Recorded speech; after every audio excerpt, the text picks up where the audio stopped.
Add and subtract radical expressions.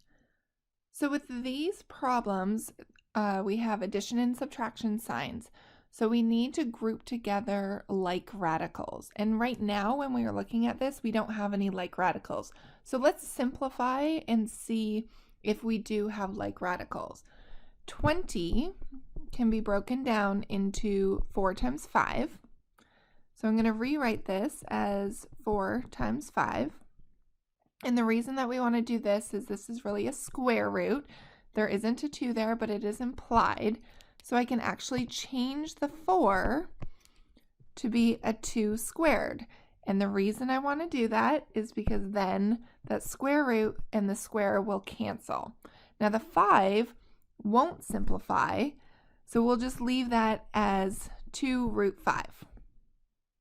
Now the cubed root of 16, we want to think, are there any factors that simplify? And remember, we need a power of 3 this time because it has that cubed root on the outside. So we have 8 times 2, and 8 is actually 2 cubed. So we can change this to be 2 cubed because that's 8 times another 2. 2 cubed is 8 times 2, which is 16, which is what our original question was. Why do we want to do that? Because then we can cancel out that cubed root and the cube, and we're left with 2 and the cubed root of 2. So this 2 ended up being the 2 in front. The second 2 will just remain underneath the cubed root. Now we look at 250. So 250 is the same as 125 times 2, and 125 is the same as 5 cubed. Again, we're looking for a cubed because we have that cubed root. So I'm going to put my addition sign, and I have cubed root of 5 cubed, that's the 125, times 2. Together that gives me 250. So the cubed root and the cubed will cancel. So that means that we're left with a 5 and the cubed root of 2. So this 5 ends up being the 5 in front. The 2 remains underneath because we don't have 3 2's in order to simplify. And then lastly, we have negative root 5. So now we're going to look about collecting like terms. So our like terms are the 2 root 5 and the root 5. So we have 2 here, and we're going to subtract 1. So we'd be left with just 1 root 5. So we have 2, we subtract 1. Then we have negative 2 cube root of 2 and 5 cube root of 2. So we take that negative 2, we add 5. We have 3 cubed root of 2. And that's our final answer.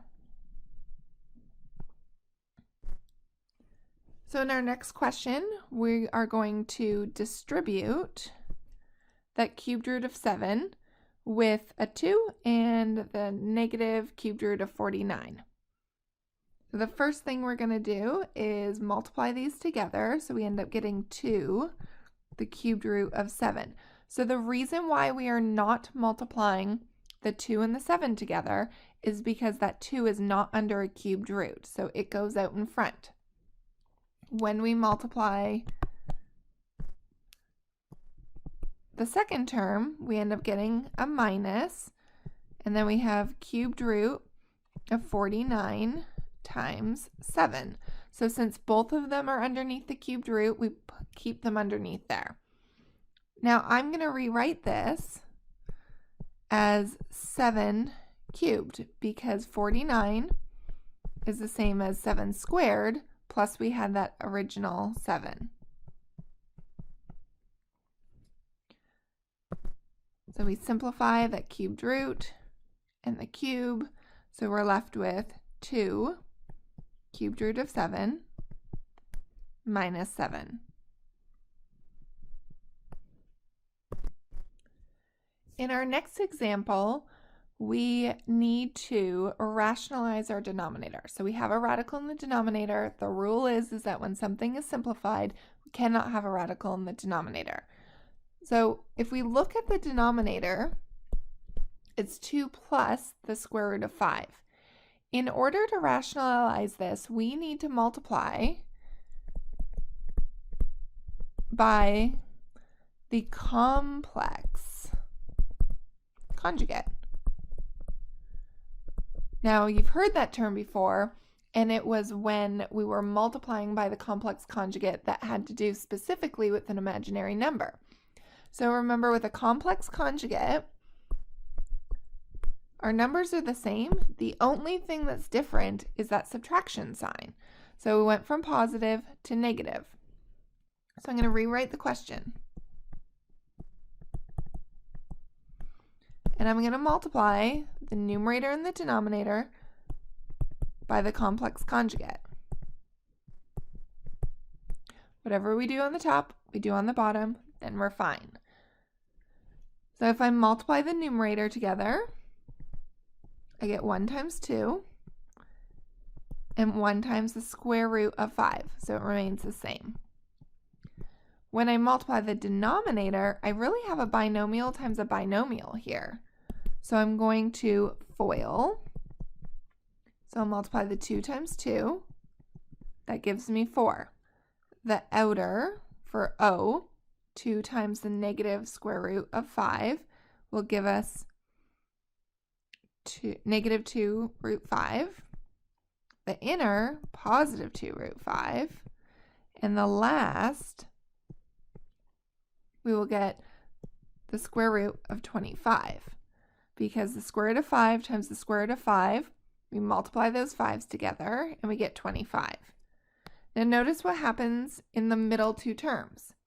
They're opposites of each other, so they're going to cancel. Just like with our imaginary numbers, by changing and creating that complex conjugate, we get a middle term that eliminates. And our denominator